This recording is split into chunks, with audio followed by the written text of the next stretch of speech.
Good evening once again. I'm Gil. This is Natalie. Natalie already with her eyes shut, her eyes closed, because she's already in a state of meditation, of channeling. We have received your questions. Let's start with a general question. The question is about numbers. What's the meaning of numbers? What's the value of numbers and how people came to develop this mode of thinking through numbers? Everything in this universe is based on the same rhythm, the same pulse. Just as you have your heart breathing in and out, pumping blood, just as your lungs breathing in and out, the sea goes in and out, the seasons, everything based on the same event with variations. Everything can be observed from numerological perspective based on that observation. Do you know about natural formations of shells, for example? Yeah. The same pattern appears to be in violin, for example. And if you look at it, the harmonious fraction that's naturally occurring in nature is the same structure that allows violin to create the sound. And it goes 3 to 4, 3/4 to 4/4. And this is numerological division. All these divisions are the same pattern that comes from nature, the same rhythm that is being picked up and translated to numbers. And therefore, numbers are simply reflecting the natural fragmentation of reality as you perceive it with your senses. Everything can be translated into numbers, or into emotions, or into color. It's simply one way of looking at what is. Okay, so why did people or humanity, society choose to focus on this way of observation, which we call mathematics? People actually believe in number. They say it's evident that the distance from here to there is 1 meter. First, it's simple. It's much simpler. It's a symbol to what is in a simplistic way. And since it simplifies reality, it makes it possible to logically analyze it and allow your brain, the physical capacity of the front of your brain, the one that relates to ego and physical understanding of this reality.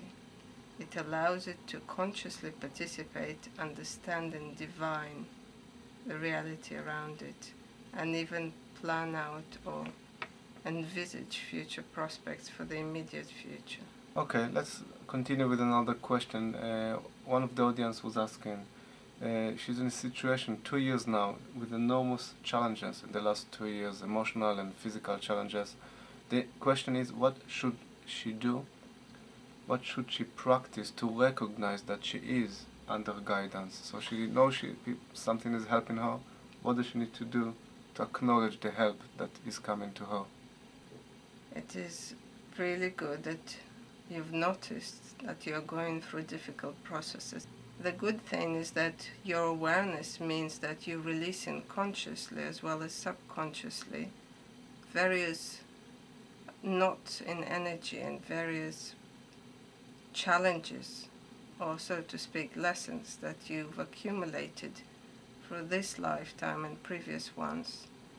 And that caused you to have constant repetitions of that pattern we were talking about. Once you had a traumatic event, if you have not dealt with it because it was so painful, you'd suppress it in a certain way in a certain area in your life. And you create a knot in the pattern of energy. Then, as time goes on, the energy that you suppress trying to come up so you can release it, because it's not natural to be suppressed. And you suppress it in another way, but what you create is that pattern we were talking about just before. And you created a pattern in your life that has been working for some time, because that was useful for you to allow yourself to carry on with your life without being traumatized from what was happening on the surface.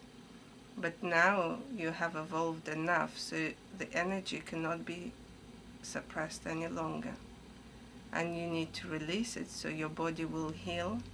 Sometimes it comes to the effect that it looks like everything in your life seems to fall apart, like the tarot card of the Tower. When you have to completely rebuild your foundation, sometimes it feels as if you need to start from scratch, because everything seems to be falling apart, whether it's health, emotional, relationships, work, because it's time for you to let it go and welcome the inner light that's trying to shine through these patterns, through these knots, and bring you peace. Now, throughout all this process of unraveling, you are guided, and the fact that you're aware of this, rather than saying, well, this is happening to me and I don't know, the fact that you're aware of it, this means that you're already being guided to pay attention. And by doing it, you're consciously and unconsciously dealing with this process. The guidance found in many ways, whether it's numbers, as we were talking. Perhaps you notice that each time you wake up at night, the clock shows the same time. Or perhaps you notice numbers somewhere as you go along, and this is a meaning, a message for you, and you can even find books what these numbers mean, whether it's angelic realms or various numerological beliefs. Every single one, and the one you'll be guided to, is a message for you and guidance. The other thing you could do is listen to your body. It's the perfect barometer of your soul. It's the perfect guidance to all that you need. If it feels tired, unhappy, you stop and you consider what would make it happy at that moment in time. It might be something that you never tried before. It might be something that you thought is not good for you, but it might be good to try once, just for that moment. Just listen to your body, become aware of what is it is trying to tell you. If it's an emotion that's bursting up, instead of getting upset, because we like to be happy on the surface. And if we are unwell or things falling apart, we tend to be angry and upset with our body, with ourselves, with our life.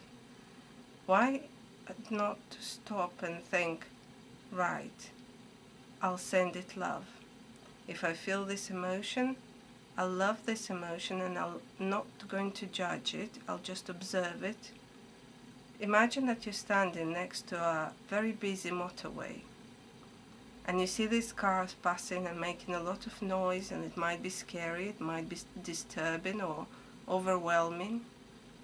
But what you don't want to do is jump in the middle and shouting, stop, I don't want that, because you'll be run out, you'll be run over. There would be nothing left of you.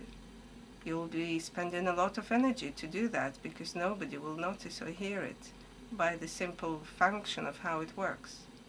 But if you stand and observe it, at some point the traffic will pass. And the emotions that overwhelm you right now will pass too. And if you do not judge yourself for having that or this, but just observe it, you will contain the inner energy of peace that will come to the surface. It's already coming in bits and bobs, and you probably know occasional glimpses of peacefulness or happiness or just simple joy, but you're so busy looking at the bad things in life, you're overlooking these little moments of pure bliss. So it's okay, you're in the perfect time, in the perfect moment, doing the perfect thing. Everything is as it was meant to be.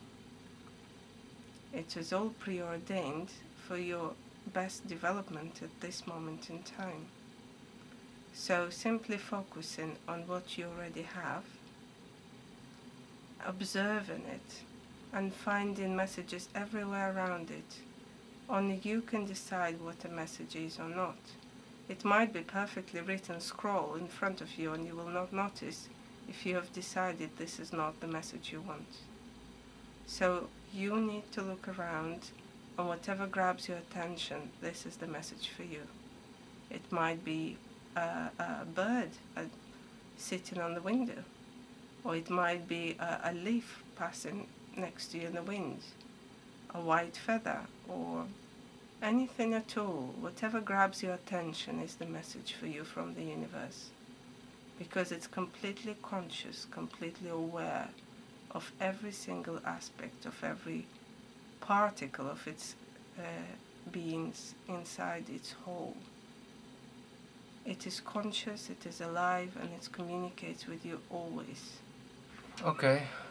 Second question is about house situation. The person is asking about house situation and his finance. Will they be improved in the new year? Carrying on from the previous conversation, since the universe and you are one being, so to speak, and it's completely conscious and aware, the external circumstances of your life, whether it's your house or finances, reflects your inner state of being. A lot of the time, the financial situation simply responds to how you believe about yourself, what you picked up from your parents or your society or your lifetime. So if you start observing, what do you believe about yourself? Do you deserve to have more money? If you had £2 million dropped right now in your lap, what's the first thing you feel like doing? Is it to push it away, grab it and hold it? Does it feel like a guilty thing to have so much money to you? Do you feel the urge to give it away or pass it on and do something to put it away from your sight? Think about it. Make a list of what is it you believe about money. What is it you believe about your success? Maybe you believe that it's better to stay in the back rather than be successful because you'll get your head knocked off. Whatever it is that you picked up, whether from your family circumstances, your inner dynamics in the relationships, there lies the answer to what happens with your finances. To change it, if you start every day saying just one thing, that all is well in my world, I deserve all the good that the universe has given me. I deserve it, and I deserve the best. And honestly loving yourself and nourishing yourself, you will start noticing that your money situation will improve. Money is simply a reflection on energy. If you don't love yourself, or you don't think you deserve it, why on earth would you supply yourself with money? Because if you don't think that you deserve this, then, or perhaps you don't think you should succeed, then you will prevent or do anything in your power to stop the situation coming about. It is a little circle of developing what you believe about yourself. You want to change your financial situation? Start loving yourself, start treating yourself differently. Become aware of how you treat things in your life, how you respond to things, and you will see the difference in that. If you believe that you can succeed, that you deserve, you will start noticing opportunity that will bring you more money. Money is just energy. We just gave it a name that we think this is the answer. The house is the same. The house is a reflection of your feeling of safety and groundedness in the world. How was your childhood? Were you feeling safe, protected, comfortable in your family? Or did you feel like running away, hiding, being in the shadow? Think about that, and then think, what are you doing now that reflects in it? If you want a better house, say thank you for the one you've got right now, because you got a roof above your head, whatever that means. And as you express gratitude to what you have, and change what you believe in yourself and what you deserve, you will change the physical manifestation of that reality, and the right house will appear for you. which reflect who you are then. Whatever problems you have in your current house, whether it's plumbing or dampness or whatever it can be, noisy, unpleasant neighbors, all of these reflect on your emotional state, on what you believe about yourself, about your body, and often this is the messages that the universe sends into you, trying to help you to reach the balance. And the balance have to be in all areas of your life. So if you want to change one, you have to change everything by balancing your life in all aspects. The food, the health, the relationship, your body, everything that is in your life. Balance and harmony. Next question is about interview, a job interview. A person will have an interview this Monday in Oxford, asking for any advice. Sometimes when we come for the interview, we have conflicting emotions. We have the urge of getting the job so we can have more money or better job. We want to push ourselves forward. But with it, we also bring the luggage of old fears, old beliefs, the old emotional luggage that we've been carrying for some time. Perhaps some of it from childhood. Perhaps some of it is an anger on our parents, on perhaps father figure that was telling us that perhaps we were not good enough or not worthy. Perhaps this father figure even didn't speak to us directly about it, but they in themselves felt inadequate and unworthy, and as a child you would pick it up and adopt it as your model figure. If you want to push yourself forward, you cannot push yourself backwards at the same time. To succeed in that interview, I suggest strongly to observe this luggage of emotional patterns, of old beliefs, and before you come to the interview, observe it and say, I allow the heavens to take it on. All this burden I've been carrying, I no longer need it. Literally, it's a decision of one moment. A decision to say, this is it. I no longer need it. I'm a free person. I believe that I deserve the best. I believe in loving myself and honoring who I am, which means I need more money so I can do more good for humanity, so I can help more people who need it. I need more money as an energy so I can give more, because we can only give what we have.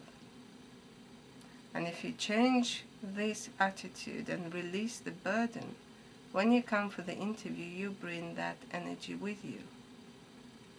And it will affect the interview panel, who in turn will see the energy you bring into them rather than your luggage and anger.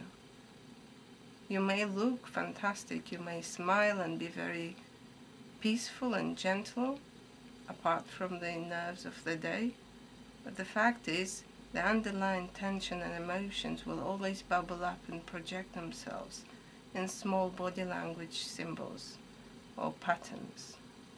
So if you release that before, and most of all remember to smile, if not outside then inside, because the simple movement of the muscles upwards will release chemicals that will bring you peace and project more positive approach to those who see you, and it will change how they see you, because at the end of the day it's all energy.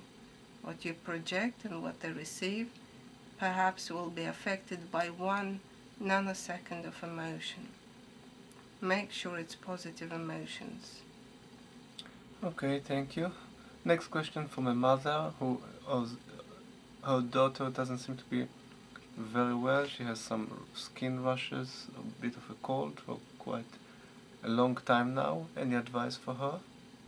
Children often represent and take aboard all these emotional patterns that the grown-ups undergoing internally children seem to take it on and externalize them through various illnesses to show physically as well as internally that process and help release from the group as a whole. Because after all, both parents and children that choose to be incarnated in the same family group come together for the same purpose. Normally each family has a purpose to achieve. The rash, the skin problems usually represent issue with self-acceptance, self-love. Anything that means that this is coming to the surface now, the negativity is coming to surface and is ready to be released. Again, bringing peace and love in the person, love in the situation, even though it may look unpleasant, you do the best you can no matter what. Now, instead of spending the energy on upsetting yourself and worrying, you say, I do the best I can and I love my child, myself, and the situation with all my heart. So you open the possibility of energy of love to heal it. And it's much stronger when it's not heavy and brought down with the weight of guilt, regrets, worry, and anger, which is inevitably there, frustration. The rash will eventually go away as it happens with any viral or bacterial situation. The most important thing is to stay calm and loving, doing what you do, and consulting the doctor if you feel the need for that. If your heart says it's all right, then carry on as you're doing the best you can, knowing that it's passing. The other question we have is from a person who seemed to have telepathic communication with his dog, with dogs. So can we ask about telepathic communication between people and animals? Animals and people indeed have strong connection. All those people who are attracted to animals, who have pets, and normally have this, what he's called telepathic link. All people have it, but not all of them choose to exploit it, to use it. Animals do communicate quite strongly with us through psychic connection or telepathic, whatever you want to call it. The point is, at the end of the day, they heighten your intuition, they bring you a sense of love and peace, and they tell you things that you yourself would not necessarily remember or notice.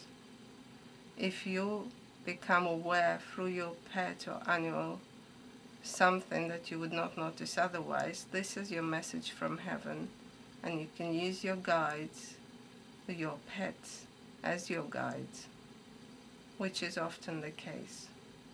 So just be open and continue understanding and receiving the messages, because this is the way you choose to communicate with the higher realms. It's perfectly fine, and it's actually, the more you communicate, the more you'll be able to use it with other beings as well, not necessarily your specific animal at home. Okay, maybe the last question we have is about ancient Egypt, the use of the pyramid in ancient Egypt. There's a theory that the pyramid was used as a conductor of energy to produce electricity. Well, actually there were various types of pyramids across civilization that lived in the area that you call Egypt. Some of them were indeed used for accumulation of energy. If we go back to numerology and the natural fragmentation of physical components to create energy, this is one of the examples. The pyramid is the strongest physical form. As you know, even diamonds are created inside on a molecular level are built as pyramids. It can be it's very difficult to break it, and it accumulates energy very strongly while projecting it in one laser beam upwards. This was used for accumulation of energy or communication systems, a bit like a transmission station. However, later on, with different civilizations, it was used also for power and control through symbolics and religious symbols. So various civilizations used it differently. You will also find the same style pyramids in different other areas in the world. Those that are now underwater or abandoned or under the sand. They all belong to some of the same civilizations. What do you mean under the water? There are discoveries of underwater pyramids of civilizations that have been sunk or washed over by seas, and they can be traced down to be identical to those in Egypt or Machu Picchu. So is the pyramid technology that accumulate energy, is that energy what we would call today electricity? And was that more advanced than the way we accumulate electricity today? It is not more advanced than what you're doing today. And it's the energy that was accumulated is similar to electricity, but using different frequency, with less radiation. That's all the time we have for today. If you want to follow up with our question and the answer to you today, feel free to contact us and follow up with your question on poeticmind.co.uk. We shall see you on our next live channeling. Okay, thank you very much and good luck.